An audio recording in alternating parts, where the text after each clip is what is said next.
Nueva Traducción Viviente. Es una Biblia con un lenguaje un poquito más contemporáneo, que usted la puede leer más si se le complica, digamos, entender y recién está empezando a leer la Biblia. Ambas son válidas. Génesis capítulo 17, 1. ¿Encontramos? El texto dice, de la Reina Valera: era Abraham de edad de 99 años cuando le apareció Jehová y le dijo: yo soy el Dios Todopoderoso, anda delante de mí y sé perfecto. Amén. Dice la NTV: cuando Abraham tenía 99 años, el Señor se le apareció y le dijo: yo soy el Shaddai, Dios Todopoderoso. Sírveme con fidelidad y lleva una vida intachable. Amén.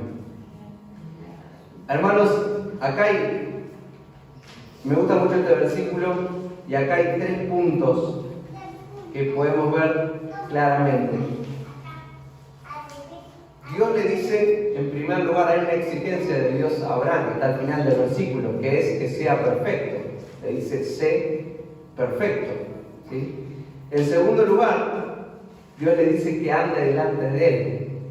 Y como vamos a ver, la motivación para ser perfecto es saber que andamos delante de Dios.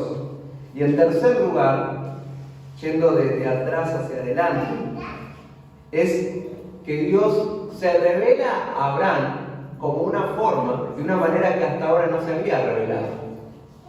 Porque esta es la primera vez que aparece este nombre de Dios. Usted sabía que Dios tiene muchos nombres, ¿sí? Y la primera vez que aparece en la Biblia, en el hebreo, ¿no? En la Biblia, el Shaddai, que significa Dios Todopoderoso. Entonces Dios se va a revelar a Abraham, ¿sí? De una forma que hasta ahora no se había revelado. Le dice que Él es un Dios todopoderoso. Dios exige, pero al mismo tiempo, cuando está exigiendo algo, le está revelando un carácter de su persona, ¿sí? Entonces, quiero invitarles a que miremos estos 3 puntos. Entonces, en primer lugar, hablemos de que Dios le dice a Abraham: sé perfecto. Y no es la primera vez que esta demanda aparece en la Biblia. Dios le dice: sé perfecto. Tú debes ser perfecto, dice Mateo 5:28, así como tu Padre en el cielo es perfecto. Mateo 5:48, pero tú debes ser perfecto, así como tu Padre en el cielo es perfecto. Es decir, que la misma demanda de Dios hacia Abraham, la misma exigencia de Dios hacia Abraham, es hacia nosotros. En el 1 de Pedro, capítulo 1, versículo 16, dice: pues las Escrituras dicen: sean santos, porque yo soy santo. Y podemos decir que perfecto y santo son sinónimos para lo que estamos hablando. Y fíjese lo que dice 1 de Juan, capítulo 3, versículos 4 al 10. 1 de Juan 3, 4 al 10. Todo el que peca viola la ley de Dios, porque todo pecado va en contra de la ley de Dios. Y ustedes saben que Jesús vino para quitar nuestros pecados y en Él no hay pecado. Todo el que sigue viviendo en Él no pecará, pero todo el que sigue pecando no lo conoce ni entiende quién es Él. Queridos hijos, no dejen que nadie los engañe acerca de lo siguiente. Cuando una persona hace lo correcto, demuestra que es justa, así como Cristo es justo. Sin embargo, cuando alguien sigue pecando, demuestra que pertenece al diablo, el cual peca desde el principio. Pero el Hijo de Dios vino para destruir las obras del diablo. Los que han nacido en la familia de Dios no se caracterizan por practicar el pecado, porque la vida de Dios está en ellos. Así que no pueden seguir pecando porque son hijos de Dios. Por lo tanto, podemos identificar quiénes son hijos de Dios y quiénes son hijos del diablo. Todo el que no se conduce con rectitud y no ama a los creyentes no pertenece a Dios, dice Juan. Entonces, lo que veo acá es que hay una exigencia de Dios a Abraham: sé perfecto, sé santo. Y esa misma exigencia es de Dios hacia nosotros. Y acá lo que nos aclara el apóstol Juan es que la vida recta, la vida santa, es el distintivo de los hijos de Dios. Los hijos de Dios viven una vida santa, viven una vida recta, no practican el pecado. Y que los que practican el pecado no son hijos de Dios, sino son hijos del diablo, porque lo acabamos de leer. Dice que el que practica el pecado no es hijo de Dios. Entonces, más allá de lo que uno pueda decir, nosotros, con nuestra forma de vivir, hablamos. Nuestra forma de vivir es evidencia de si somos hijos de Dios o si somos hijos del diablo. De si le pertenecemos a Dios o si no le pertenecemos a Dios. De si tenemos parte con Dios o no tenemos parte con Dios. Porque todos podemos decir: yo soy cristiano. Todos podemos decir: yo soy hijo de Dios. Todos podemos decir: yo soy evangélico. Pero eso no me hace, el decirlo no me hace un hijo de Dios. Sino que se evidencia si soy hijo de Dios en mis actitudes, en mi comportamiento y en mi patrón de vida. Y eso lo dice Jesús claramente en el Sermón del Monte. Porque Jesús dice que en aquel día muchos irán y le dirán en el día del juicio: Señor, Señor, en tu nombre echamos fuera demonios, predicamos, sanamos enfermos. Y que Dios responderá: yo no los conozco. No los conozco. Pero ese texto hay que leerlo en función del contexto. Que justo antes de que Jesús cuenta eso, Jesús dice: por sus frutos los conoceréis. Porque lo que hace conocer un cristiano, que Dios te conozca, en cierta forma, o que no te conozca, es tu fruto. Es tu vida evidencia de si tenés parte para con Dios o no tenés parte para con Dios.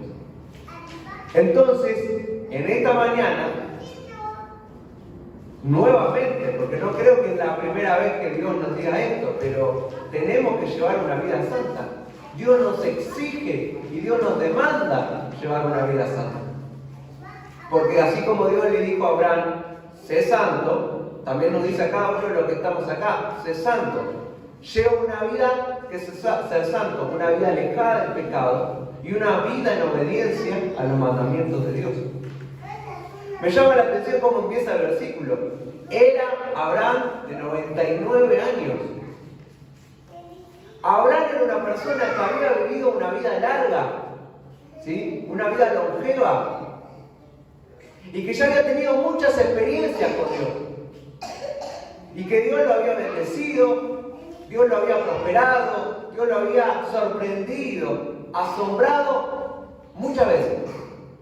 Porque le habló un día, porque lo sacó de una tierra que no conocía y lo llevó a una tierra nueva, porque le dio un hijo de una mujer que no podía tener hijos, y sin embargo llega una etapa en la vida de Abraham donde él ya tenía 99 años y Dios se le revela de una forma nueva. Porque Dios es tan grande que Él todo el tiempo se te está revelando de una forma nueva. Él siempre te está mostrando un aspecto de su carácter que no conocías o no entendías. Y en este día Dios se nos revela en un aspecto de su carácter que es: yo soy santo y quiero que vos seas santo. Y quizás venís a la iglesia, congregás o conocés de Dios hace mucho tiempo o hace años, pero hasta ahora Dios no se te había revelado de esta forma. Hasta ahora no habías entendido el por qué Dios demanda eso. Y Él demanda ser santo, que seamos santos porque Él es santo. Porque Él es así. Amén. Y acá hay que hacer una aclaración y una salvedad importante. Ser perfecto no es nunca cometer pecado, ¿sí? No es nunca equivocarse, no es nunca desobedecer la ley de Dios, porque en ese caso, número uno, ninguno de nosotros estaría capacitado, ¿sí? Ninguno de nosotros podría, y en segundo lugar, porque Dios nos estaría pidiendo algo sabiendo que no podemos hacerlo, ¿sí? Ser perfecto significa llevar una vida donde nuestro patrón de comportamiento es la obediencia a Dios. El inconverso o el pecador lleva una vida donde su patrón de comportamiento es el pecado y la desobediencia a Dios. Claramente se sabe de que la vida del cristiano es una vida que en general, digamos, si uno ve, como cuando uno ve una gráfica haciendo poco zoom, ve que hay altibajos. Hay momentos buenos y hay momentos malos. Hay mínimos y máximos. Pero, si más allá de eso, la gráfica, la curva, va ascendiendo. Tenemos momentos altos y bajos. Pero si miramos dónde estaba yo hace 10 años y dónde estoy ahora, estoy más arriba. Estoy en un grado de madurez espiritual más alto. Porque crecí, porque evolucioné, porque cada vez me parezco más a Dios y porque había prácticas o comportamientos de mi carácter, patrones pecaminosos que ya no están en mi vida. ¿Sí? Entonces, ser perfecto no significa, bajo ningún punto, obediencia perfecta a la ley de Dios. Porque nosotros no podemos obedecer de forma perfecta a la ley de Dios. Significa tener una vida donde el patrón de comportamiento es la obediencia y no el pecado. Fíjese lo que dice 1 Juan capítulo 1. Si usted lee Juan 1, habla de que si confesamos nuestros pecados, Él es fiel y justo para perdonar nuestros pecados. Porque Dios sabe que los cristianos pecan, ¿sí? Se equivocan. ¿Y qué pide Dios cuando pecamos y nos equivocamos? Cuando sucumbimos ante la tentación o cuando fallamos, pide que lo confesemos. Que le digamos, Señor, perdóname, pequé. Y Dios nos restaura. ¿Sí? Y no solamente eso, sino que Juan dice, para que no caigamos en el error de creer de que Dios nos pide obediencia perfecta, dice, si alguno dice que no peca, dice que Dios es mentiroso. Y la verdad no está en Él. Porque pecamos, porque fallamos, porque mientras estemos en este mundo, no vamos a poder erradicar el pecado 100% de nuestra vida, hasta que estemos en la presencia del Señor. Pero insisto en la misma definición, el pecado ya no es tu patrón de vida. Si yo miro mi vida en la semana, mi patrón de vida es obediencia a Dios. Tuve errores, pequé de seguro en la semana, fallé, me enojé, me equivoqué. Pero número 1, mi patrón de vida es la obediencia. Y número 2, estoy trabajando y peleando para corregir los aspectos pecaminosos de mi carácter. Gloria a Dios. Y estoy mejor que lo que estaba hace un año. Y estoy mejor que lo que estaba hace 5 años. Si tenemos que dar una definición de lo que es la santificación, es una obra progresiva de Dios y el hombre, porque es una tarea conjunta, que nos hace más y más libres del pecado y más semejantes a Cristo. Pero preste atención, es una obra progresiva. Quiere decir que de acá al año que viene yo tengo que estar en un punto más alto. Tengo que ser más santo que lo que soy hoy. Y hoy tengo que ser más santo que ayer. Si yo me veo hoy y hace 5 años y estoy igual, quiere decir que el proceso de santificación no se está efectuando en mi vida. Ahora, no estoy en el grado de santidad absoluta, porque eso no lo voy a conseguir en esta tierra, sino en el cielo. Es como en una carrera universitaria o una carrera de grado donde uno va aprobando materias y bueno, dice ahora estoy en 3er año y antes estaba en 1er año y algún día uno se gradúa y durante el proceso quizás hubo materias desaprobadas, hubo aplazos, hubo recursadas, hubo cosas que no salieron, pero un día vamos a decir llegué y estoy delante de la presencia de Dios. Nuestro objetivo es ser libres del pecado. Y el objetivo es que nos parezcamos cada vez más y más a Cristo. Cuando hablamos de santificación, cuando Dios nos dice sé perfecto, tenemos que entender, y hago una distinción de esto para que no haya malentendido, la santificación, ¿qué no es? ¿Qué no es la santificación? La santificación, en primer lugar, depende de la regeneración. ¿Sí? Yo no le puedo pedir a una persona que no es regenerada que sea santificada. Porque la regeneración es una obra del Espíritu Santo en la que cambian nuestros intereses y deseos. Antes amábamos el pecado y aborrecíamos a Dios y no teníamos interés en Él. Ahora, cuando Dios nos regenera, también llamado nuevo nacimiento, lo que Dios hace produce el efecto contrario. Ahora amamos a Dios y aborrecemos el pecado. Cuando una persona nace de nuevo, cuando Dios produce una obra de regeneración en una persona, lo que hace es cambiar sus intereses. ¿Cómo sé que he nacido de nuevo? Porque cuando Nicodemo se presenta delante de Cristo, lo da como obvio Jesús. Le dice, ninguno que no ha nacido de nuevo puede ver el reino de Dios. Y Nicodemo lo mira con una cara rara. Y Jesús le dice, ¿cómo siendo tú maestro de Israel no conoces esto? Como para Jesús era obvio que un maestro de Israel tenía que conocer la doctrina del nuevo nacimiento. Y bueno, para nosotros tiene que ser obvio que hay una obra que hace Dios en los corazones que se llama nuevo nacimiento.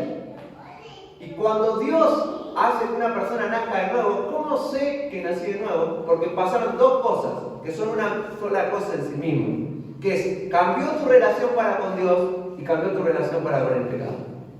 Simple. Antes amabas el pecado y aborrecías a Dios, y vos decís, bueno, no es que odiaba a Dios, pero con tus hechos odiabas a Dios, porque lo despreciabas y porque todo el tiempo estabas incumpliendo su ley. Y ahora amo a Dios, me interesa agradar a Dios y aborrezco el pecado.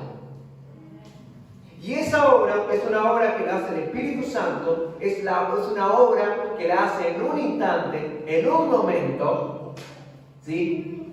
Y que es un momento, un clic, donde Dios cambió tu corazón, donde quitó tu corazón de piedra y te puso un corazón de carne.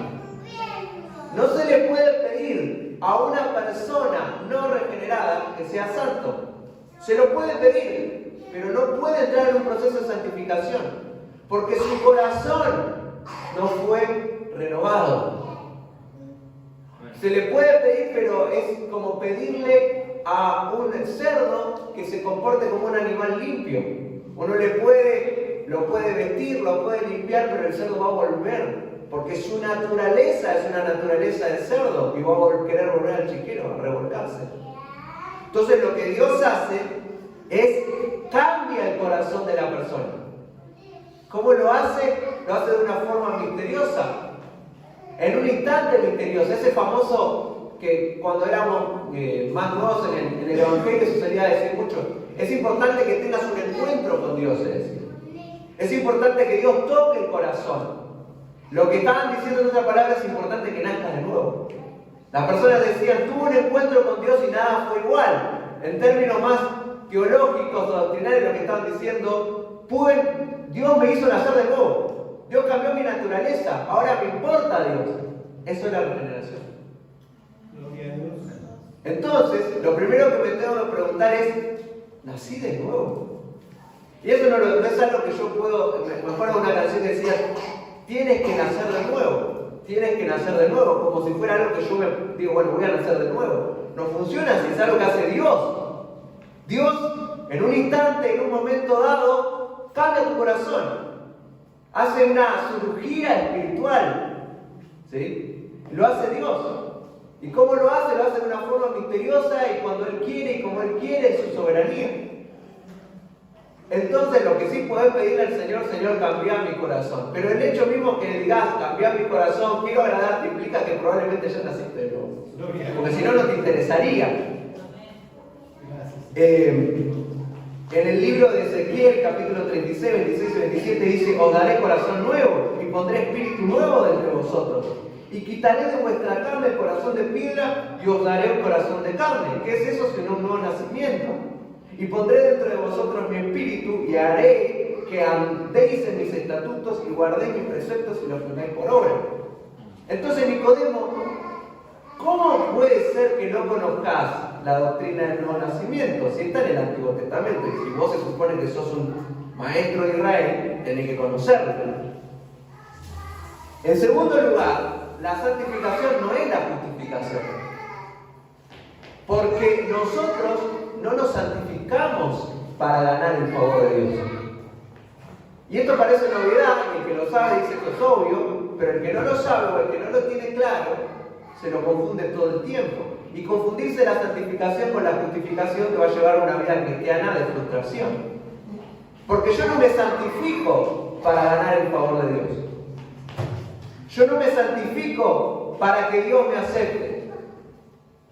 Yo me santifico para parecerme más a Cristo. Yo me santifico porque Dios me lo demanda. Yo me santifico porque quiero parecerme más a Cristo y porque amo a Dios. Pero el favor de Dios hacia mi vida no es por lo que yo haga, sino por lo que Cristo hizo. Yo si un día me presento delante de Dios en el cielo, no voy a decirle, Señor, fui a la iglesia, oré, leí las escrituras, traté de ser un buen cristiano, por eso acéptame. Yo lo único que tengo que decir delante de Dios ese día, Señor, creí en tu Hijo Jesucristo, que murió por mis pecados, y que Él vivió la vida perfecta que yo no pude vivir, y tomó el lugar y recibió el castigo que yo merecía. Esas son mis credenciales de aceptación en el cielo. La santificación no es la causa de la salvación. La causa de la salvación, somos salvos por fe y somos salvos por la obra de Cristo. Y cuando Cristo murió en la cruz del Calvario, dijo, consumado es, porque está todo hecho, porque no hacía falta que vos agregues algo, porque Él compró el precio absoluto de tu salvación. Aleluya. La santificación es la evidencia de la salvación, no la causa. Yo vivo una vida perfecta y le muestro a los demás lo que Cristo hizo en mi vida, voluntariamente. Es como el esclavo que narran en la ley que podía ser libre, que era libre porque pasados 7 años el esclavo podía ser libre, pero que le decía, puedo ser libre, pero le decía a su Señor, quiero quedarme sirviéndote voluntariamente. Quiero voluntariamente quedarme sirviéndote. Y eso hicimos nosotros. Pudiendo estar en cualquier parte, servimos a Dios en obediencia, porque le amamos. Aleluya. Entonces, ¿qué es la justificación? Muy a grandes rasgos. La justificación es ese momento, es esa obra que hace Dios de una sola vez, en la que Él cambia nuestro estado legal. Antes éramos culpables, ahora somos inocentes. Y lo hace por la obra de Cristo. Nosotros no nos santificamos para ganar el favor de Dios. Si vos creíste en Cristo, vos sos delante de Dios justo. Sos inocente. Hayas hecho algo o no hayas hecho nada. Lo único que hiciste fue creer. Y creer te fue concedido, en cierta forma. Te fue dado todo para que creas. El ladrón en la cruz, lo único que hizo fue creer. No tuvo tiempo a orar ni a dar fruto. Y Jesús le dijo, hoy estarás conmigo en el paraíso. Pero ocurrió en ese mismo, tuvo que haber ocurrido una regeneración, porque ese hombre por primera vez abrió los ojos y pudo ver y pudo entender que tenía enfrente al Salvador y que había vivido toda una vida de pecado, pero en ese momento reconoció la figura de Cristo y fue justificado. Su proceso de santificación no pudo darse prácticamente en esta tierra, fue mínimo, pero fue salvo por la fe y porque creyó en Cristo. Ahora, si yo creo en Cristo, si Dios cambia mi corazón, Dios cambia mi condición legal, comienza un proceso de santificación, que no es para que Dios me ame o para ganar el favor de Dios, es para demostrarle a los demás y a Dios mismo que le amo. ¿Sí? Sé perfecto. Ese era nuestro punto número 1, la exigencia de Dios. Nuestro punto número 2, y ya estamos cerrando, fíjense lo que dice el texto. Yo soy el Dios Todopoderoso, yo soy el Shaddai, anda delante de mí, dice Dios. Anda delante de mí. Esa es la motivación perfecta para llevar una vida delante de Dios. Que todo lo que haces, lo haces delante de Dios. Es decir, cada cosa que haces en tu día a día, Dios te está viendo. Lo estás haciendo delante de Dios. E incluso cuando estás solo y no te ve tu esposa, tu esposo, tus hijos, no te ve nadie, Dios te está viendo. Incluso cuando lo que estás pensando, divagando en tu mente, cuando estamos con el teléfono, scrolleando en una red social, Dios te está viendo. Y el punto es vivir tu vida siendo consciente de que la estás viviendo delante de Dios. Y eso es la motivación para ser santo. Este pensamiento es clave para la santificación. Tenemos que adquirir la conciencia de que todo lo que hacemos, lo hacemos delante de Dios. Dios observa lo que hacemos. Y cuando pecamos, no pecamos solamente. Uno peca contra sí mismo. Uno peca contra su prójimo. Pero fundamentalmente, uno peca contra Dios. Cuando vos pecás, cuando vos te enojás con alguien y le dices algo feo, estás pecando contra esa persona. Estás pecando contra vos mismo, pero fundamentalmente estás pecando contra Dios. Fíjate lo que dice Pablo, 2 Corintios 2:17. Pablo tenía conciencia de que todo lo que hacía, lo hacía delante de Dios. Pues no somos como muchos, dice Pablo, que medran falsificando la palabra de Dios, sino que es con sinceridad, como de parte de Dios y delante de Dios hablamos en Cristo.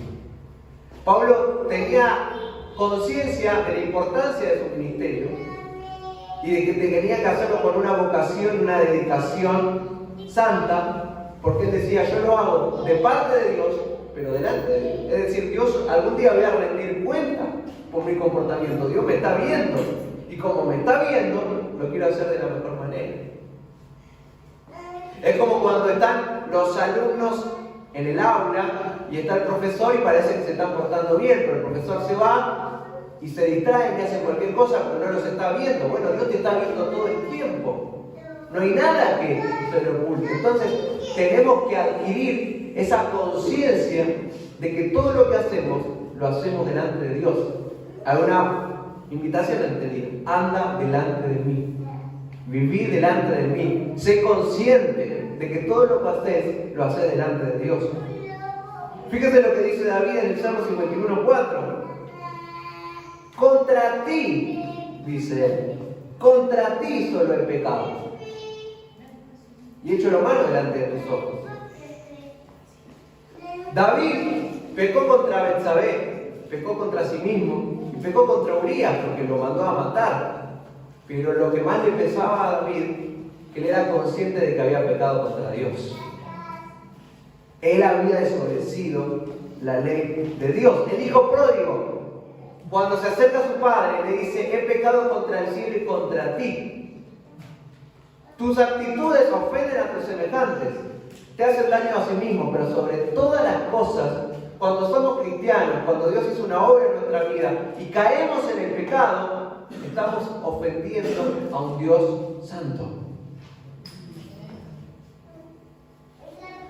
Hay muchos ejemplos en la Biblia. Busque la palabra contra ti en la concordancia. Jueces 10:10. Entonces los hijos de Israel clamaron a Jehová diciendo, nosotros hemos pecado contra ti. Nehemías 1:6. Esté ahora atento tu oído y abierto tus ojos para oír la oración de tu siervo que hago ahora delante de ti, día y noche, por los hijos de Israel, tus siervos, y confieso los pecados de los hijos de Israel que hemos cometido contra ti. Entonces, llevémonos una idea en el día de hoy. Cuando pecamos, estamos ofendiendo a Dios. Un Dios que es santo y un Dios que hizo todo por nosotros. Hebreos capítulo 10, versículo 28, dice, el que viola la ley de Moisés, por el testimonio de 2 o 3 testigos muere irremisiblemente. ¿Cuánto mayor castigo pensáis que merecerá el que pisoteara el Hijo de Dios y tuviese por inmunda la sangre del pacto, en la cual fue santificado, que hiciera frente al Espíritu de gracia? Pues conocemos al que dijo, mía es la venganza, y yo daré el pago, dice el Señor. Y otra vez, el Señor juzgará a su pueblo. Horrenda cosa es caer en manos de un Dios vivo.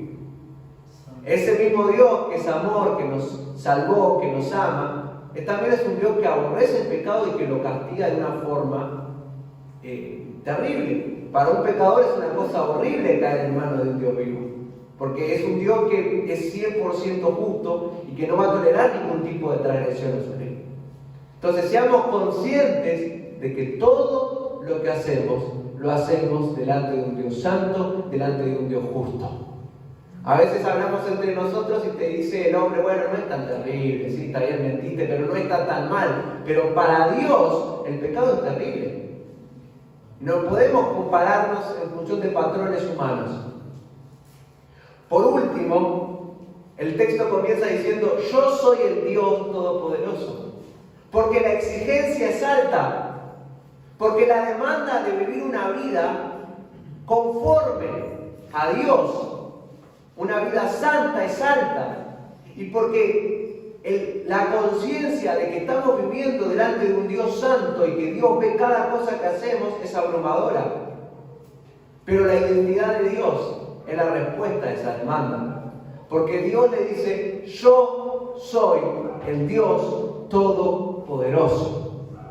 Y si conocemos que Dios es un Dios todopoderoso, sabemos que ese Dios que hizo maravillas, milagros, creó el cielo y la tierra, ese Dios va a ayudarnos a vencer cada aspecto pecaminoso de nuestra vida. Porque el proceso de santificación es un proceso colaborativo entre Dios y el hombre, lo dijimos. Porque el hombre se esfuerza, porque el hombre es responsable, pero a la vez es un proceso donde no está solo.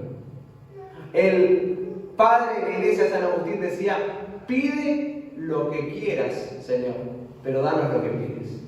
Y así funciona. Necesitamos que Dios nos ayude a ser santos. Y Dios te dice, yo soy el Dios Todopoderoso. Te pido que seas perfecto, pero te voy a ayudar a ser perfecto. Te pido que seas santo, pero confía en mi poder que te va a ayudar a ser santo. Gloria a Dios. Fíjate lo que dice Filipenses 2, 12 y 13. Leemos 3 versículos para concluir en el día de hoy.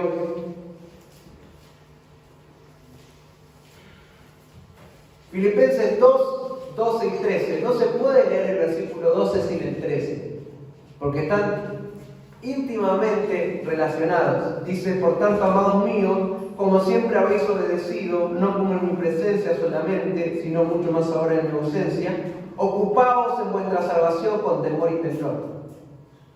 Es tu responsabilidad, tenías que ocuparte de tu salvación con temor y con temblor. Este texto hasta cierto punto puede darme miedo, puede darme frustración, porque la exigencia de Dios es grande, porque la demanda de Dios es grande, pero el versículo siguiente, hasta ahora es 100% responsabilidad humana, pero el versículo siguiente dice, porque Dios es el que produce en vosotros, así el querer como el hacer, por su buena voluntad. Dios es el que produce en vos. Nadie puede venir acá y dice, no, yo vengo a la iglesia porque yo quiero venir a la iglesia, porque yo tengo ganas. Todos sabemos que eso lo produjo Dios en nuestro corazón. Cuando leemos la palabra es porque Dios produjo ese querer. Cuando oramos es porque Dios produjo el querer. Dios produjo cada inclinación hacia Él que hay en nosotros y el hacer. Y Dios nos dio la fuerza para hacerlo, pero a la vez lo hicimos nosotros. En cierta forma es una colaboración en el que en el cielo nadie va a decir yo hice mi parte, porque a Dios va a ser toda la gloria, ¿no? Pero nosotros en cierta forma, en nuestra responsabilidad humana estamos actuando. Lo que sí es equivocado es creer que solo con nuestras fuerzas. No es con tus fuerzas. Dios es el Dios Todopoderoso y en este día te demanda mucho, pero también se presenta ante vos y se revela ante vos como un Dios que hizo grandes cosas, pero que su poder es tan grande que puede cambiar hasta el hábito o el carácter o esa actitud pecaminosa de tu vida que crees que no se puede cambiar, Él la puede cambiar, porque Él es todopoderoso. Judas 1.24, voy a leer la versión de la NTV, dice: y ahora que toda la gloria sea para Dios, quien es poderoso para evitar que caigan y para llevarlos sin mancha y con gran alegría a su gloriosa presencia. Dios es poderoso para evitar que caigas y para llevarte sin mancha y con gran alegría a su gloriosa presencia. Esto es para esos momentos de nuestras santificaciones que estamos en la parte baja, donde caímos, donde parece que el enemigo nos ha derrotado.